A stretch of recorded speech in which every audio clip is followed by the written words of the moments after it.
Being ugly and low educated is the end of your life. I was invited to a meet-up with a group of girls and was drinking happily when a classmate of mine called me out on my bad side. One of the girls who heard what I said somehow knew me and showered him with words of surprise.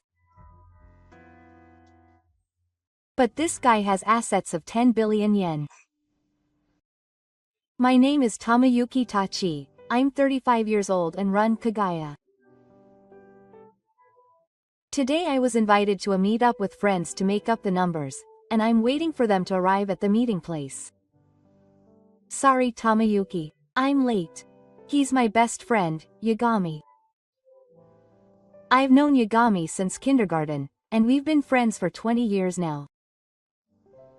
Let me introduce you. This is Ishino, who works at the same workplace as me. He's one of the members who will be joining us today. Ishino, this is Tamayuki. He's my best friend. Please take care of me. Nice to meet you. I'm Ishino. While we were waiting at the meeting place, Yagami came with the other members, and both he and I were surprised to see one of them.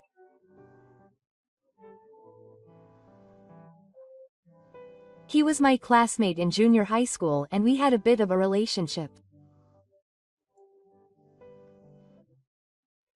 When he mentioned my name, I noticed his presence and an awkward atmosphere spread around. Yagami, who didn't know anything about the situation, looked at us with a blank look, and the other members looked at each other as if they were looking at each other. Let's go for now. It's not good to stay here. Ishino, sensing the atmosphere, called out to everyone, and everyone headed to the store as instructed. On the way, Yagami came next to me and asked me if we knew each other, but as expected, the other members were watching. It's not good to talk about it here. Thinking that, I appropriately avoided his questions and continued walking. I hoped today will end without any incident, but as I walked with such anxiety, I arrived at the store we had planned to go to in no time. Good evening. Nice to meet you. When the store clerk guided me to the ruins, all the women were already there, and they were all beautiful and exceptionally beautiful. I had heard that it was a match with Yoshiana, but the level was higher than I expected. I wonder if it was good for a Pepe like me to participate in this match. With such anxiety, each person sat down in their seats, confused. I sat in the lowest seat, and my eyes met with a beautiful woman with long black hair sitting opposite me, and she looked at my face and her eyes lit up. I'm sorry. I was worried about her staring so much that I called out to her out of curiosity. Then, for a moment, I thought her face had a sad expression.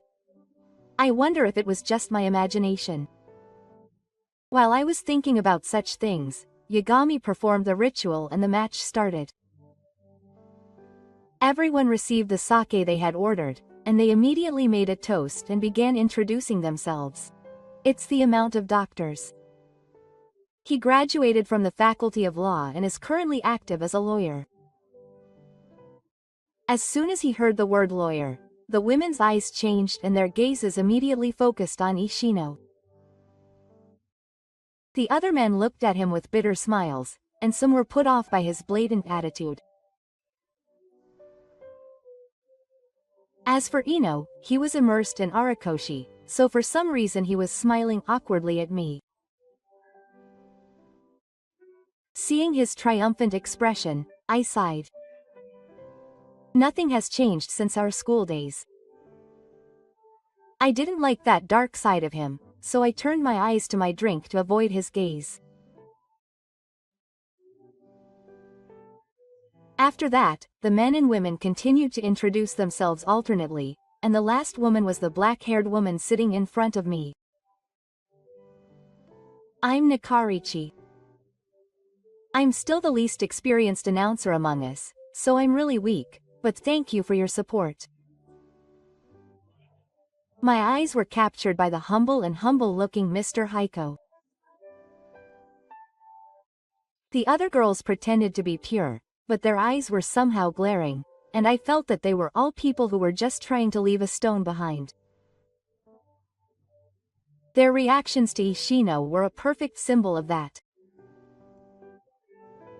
However, everyone else had excellent careers and were all college graduates or above.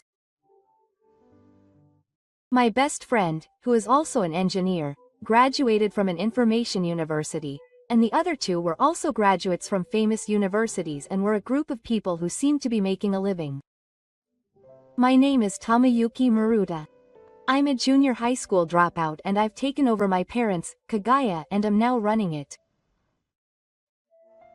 When I heard that I was the only one who only had a junior high school dropout, I felt cold looks from the girls and the holes. The only one who was different was Nanri-san. Unlike the other girls, she was staring at me.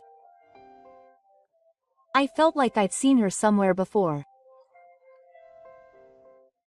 While I was quietly drinking while thinking about this, the other members were asking questions to the girls they were interested in. While everyone was asking questions to Jun, not a single person looked at me. I didn't really care, but as I was drinking while thinking about how desperate I was to get a man, Nanri-san poured beer into my open glass. Oh, thank you. No, do you like alcohol? Because it looked like you were wondering if you should drink next. I was really happy that she was interested in my hobby without even asking about my work or brand. When most women come to drinking parties like this, they only talk about money, such as their jobs and annual income, but she doesn't pay any attention to that. She doesn't care about what I want to do, what I'm drinking, or my title. She just looks at me as a person. I was interested in her because she was a completely different type of woman from the ones I'd met so far, and she must have been looking at me from the side. Suddenly, Ishino spoke to me as if to interrupt me. Do you often come to these drinking parties? I looked at him, who was talking to the woman in front of me, but suddenly changed the topic to Nanri-san, and I could tell from his eyes that he was telling me that I was in the way. I wonder what he's aiming for. Nanri-san. His pride can't tolerate me having a fun conversation with a woman who is his type. I'm sure he's sending me signals like this because of that way of thinking. What a worthless man. I felt annoyed at his small-mindedness, so I dropped my eyes to the drink and started drinking alone, and Nanri-san answered Ishino's question with a troubled look on her face. I usually like to stay at home, and today my seniors invited me to come over, so I just showed up.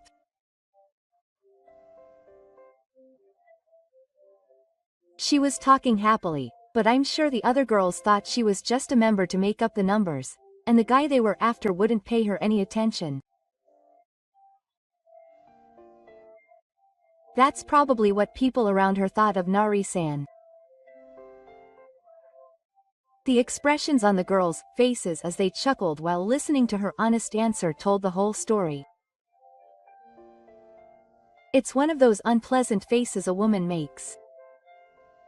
I glanced at her from the side and sighed in exasperation.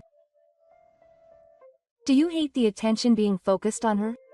To stop Ishino from asking Nari-san any more questions, the girls and holes started bombarding Ishino with questions. For Ishino, who had never been popular with women in his school days, being approached by so many women just because he was a lawyer was a real feeling of superiority. He must feel good. I'm going to have a smoke. Seeing the exchange full of ulterior motives, I gave Yagami a quick apology and headed to the smoking area. I can't find any fun in this drinking party that is covered in money and greed. I was getting fed up with the ugly exchanges of human hearts. I ran into the smoking area to refresh my feelings, but I couldn't help but think about Nanri. I don't care that women don't pay me attention, and I don't really care, but when I found out that Nan was being treated like that, I felt annoyed for no reason.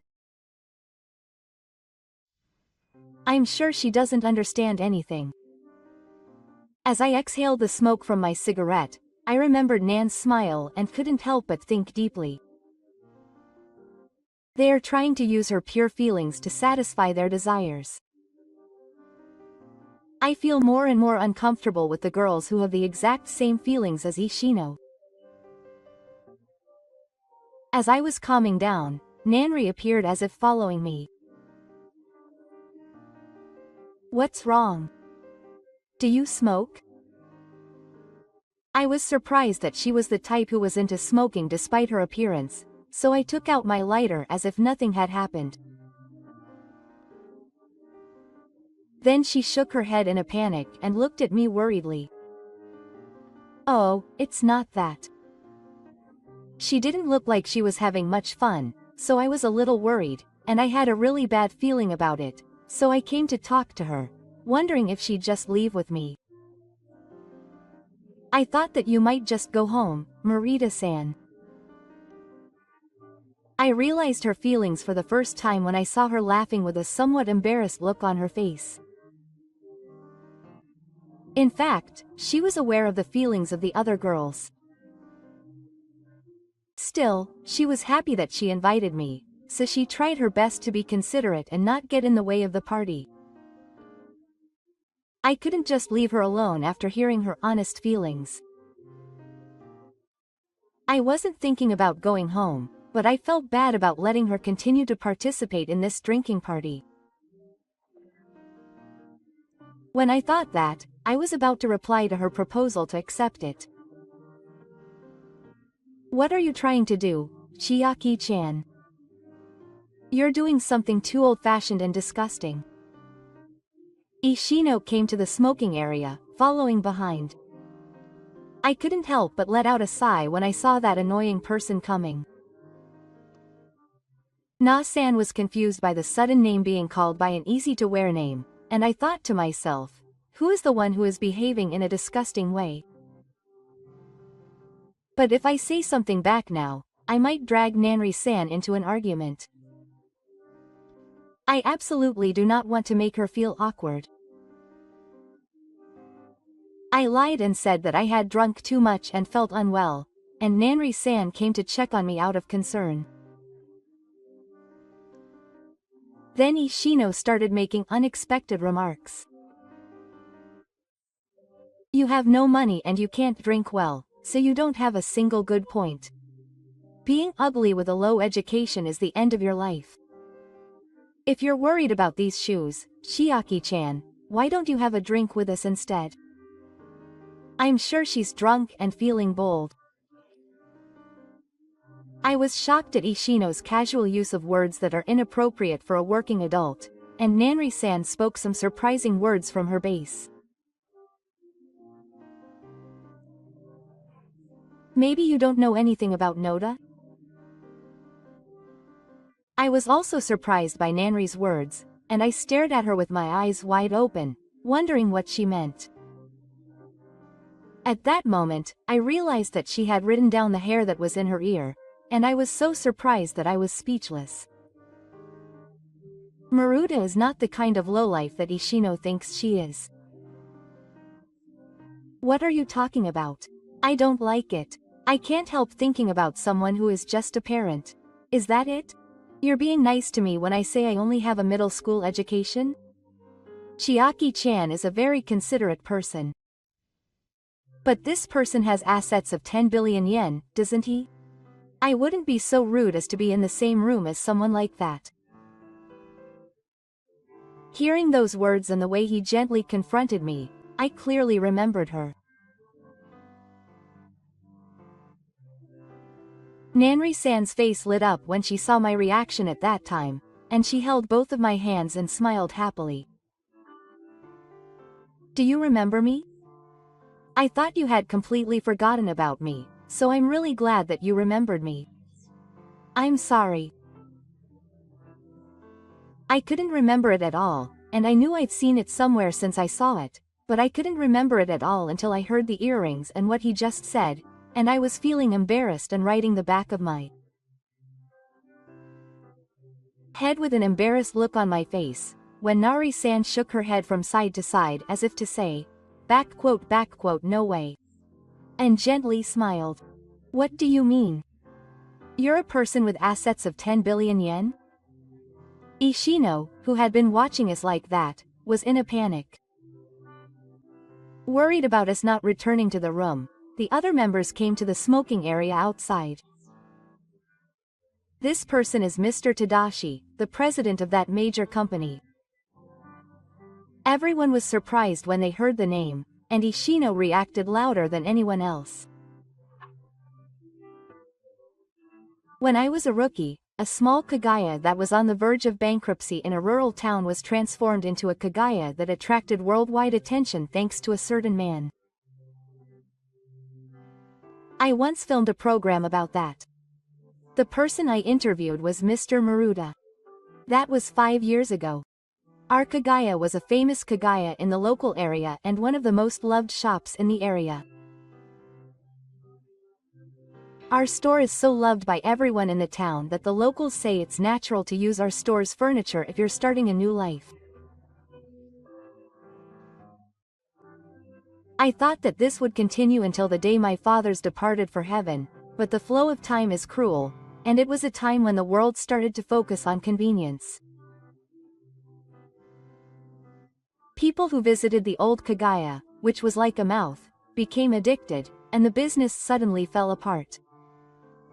It was on the verge of bankruptcy if it continued like this. It was President Maruru who brought the business back. Nan-san speaks passionately as if she were my fan or believer. It seems that she has respected me ever since she got the interview with me, and she was looking forward to this day if she had the chance to meet me again someday. The earrings she was wearing were one of the gifts I gave to her as a gift for her enthusiasm in interviewing me. I was not only involved in kagaya, but also in businesses such as miscellaneous goods and stationery, so I gave her a gift of a newly completed new product for her interview.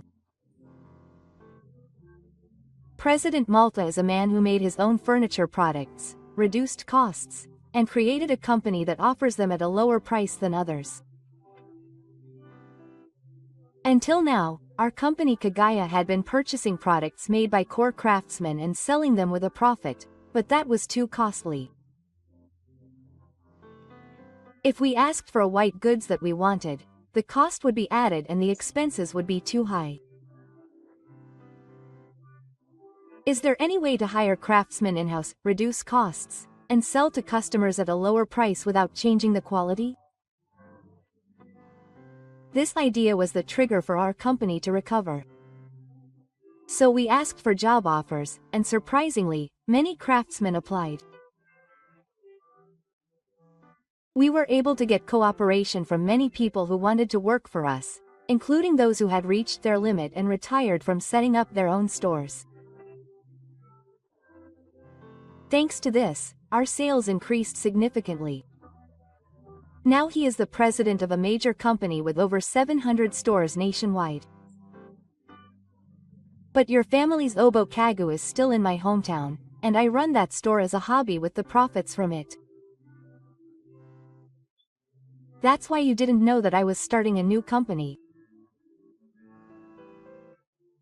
Hearing this shocking truth, Ishino turned back and stared at me, his face wide open.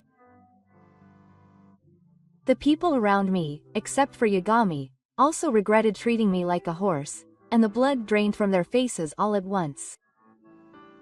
That's a lie. There's no way you could be such an amazing person and be a person above me. Hearing Ishino's words, I let out everything I had been holding back.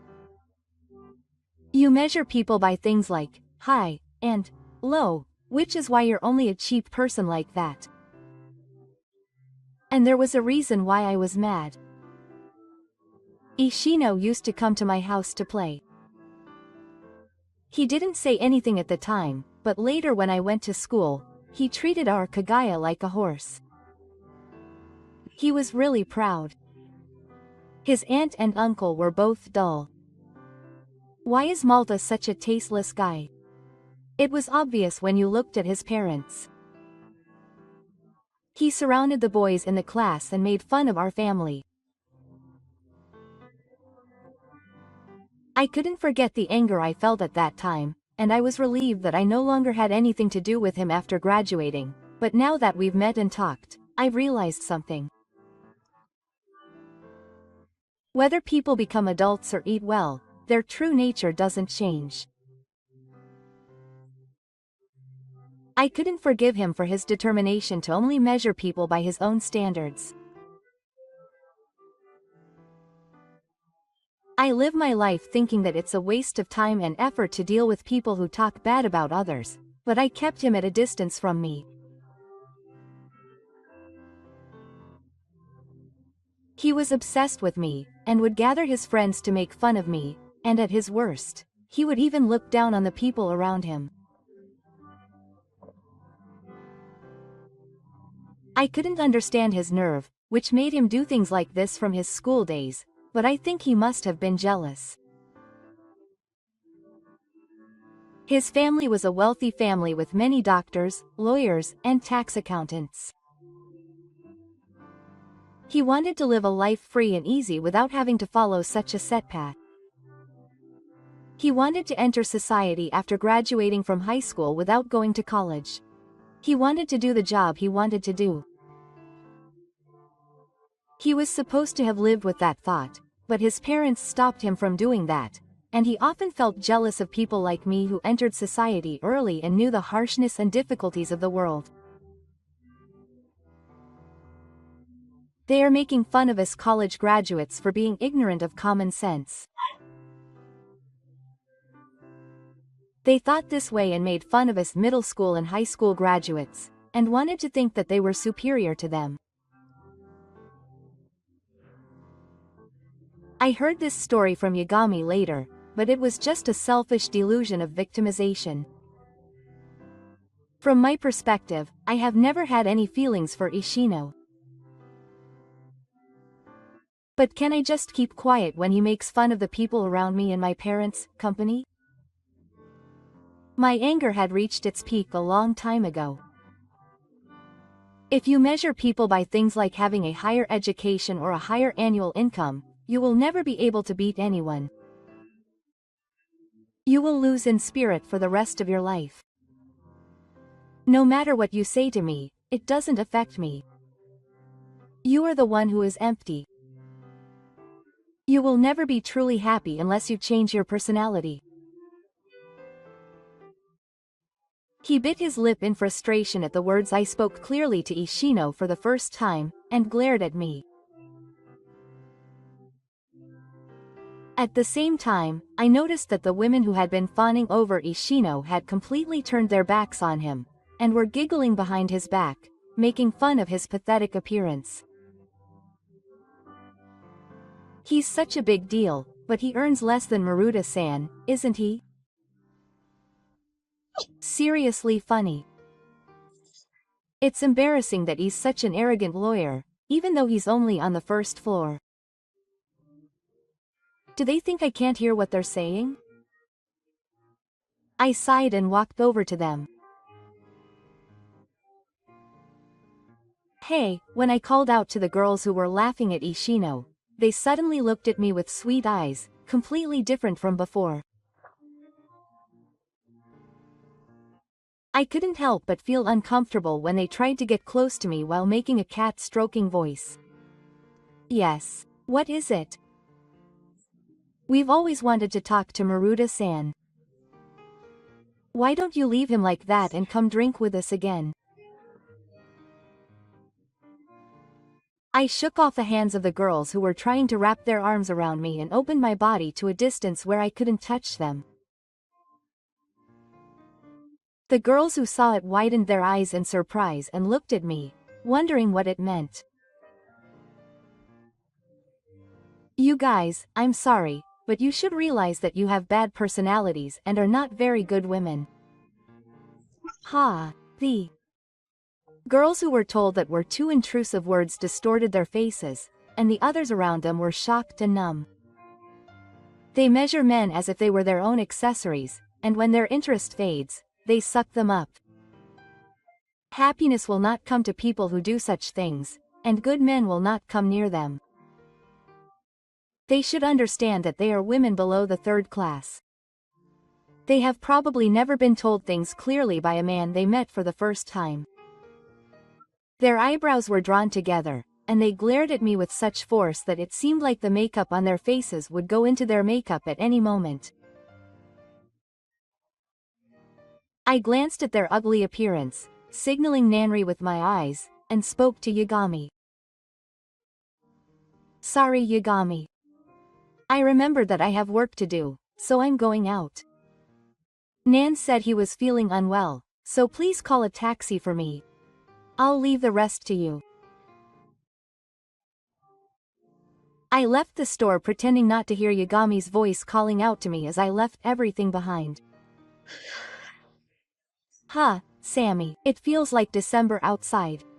Even with a scarf and gloves, it's still cold. I regretted coming that day, thinking that it had turned into a drinking party instead of a fun drink to go home. At that time. Wait a minute. Someone suddenly grabbed my hand, and I was so surprised that I almost stumbled back. I wondered who it was, and turned around to see Nanri-san chasing me, out of breath. It's unfair to go home alone. I invited you to leave with me, didn't I? When she heard those words, her brows furrowed, and I could tell she was angry. I'm sorry. I thought that if I left with you like that, they would treat you badly. I'm not involved with Ichishi's stand, but Nanri-san is different. From tomorrow, I'll have to work with those evil girls again. I can't let my momentary feelings harm her life. With that thought, I thought I acted with consideration in my own way, but it seems that it hurt her pride, and she frowned in dissatisfaction. Still, it's too much to leave her behind. I was looking forward to seeing you. I was attracted to her as she said this, blushing and confessing her feelings. Later, I heard that the girl had met Yagami through work and found out that he was my best friend. And she asked him to set things up, and I was so touched to hear that he was so desperate because he had such a family.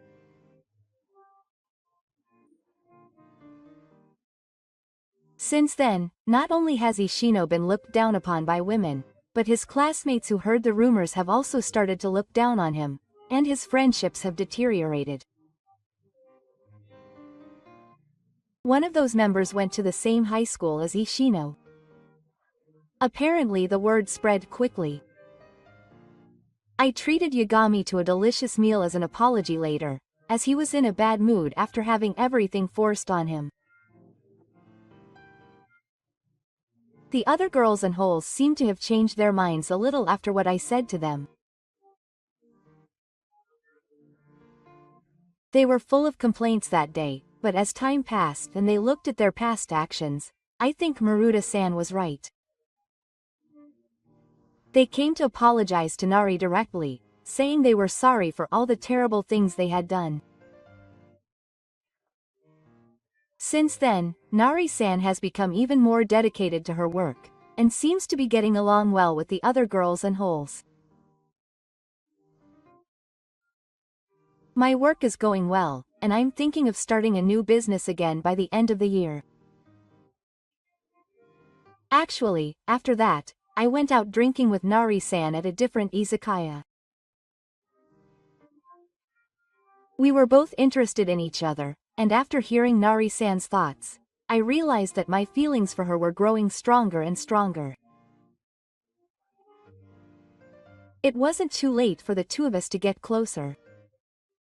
Now she's by my side as my girlfriend.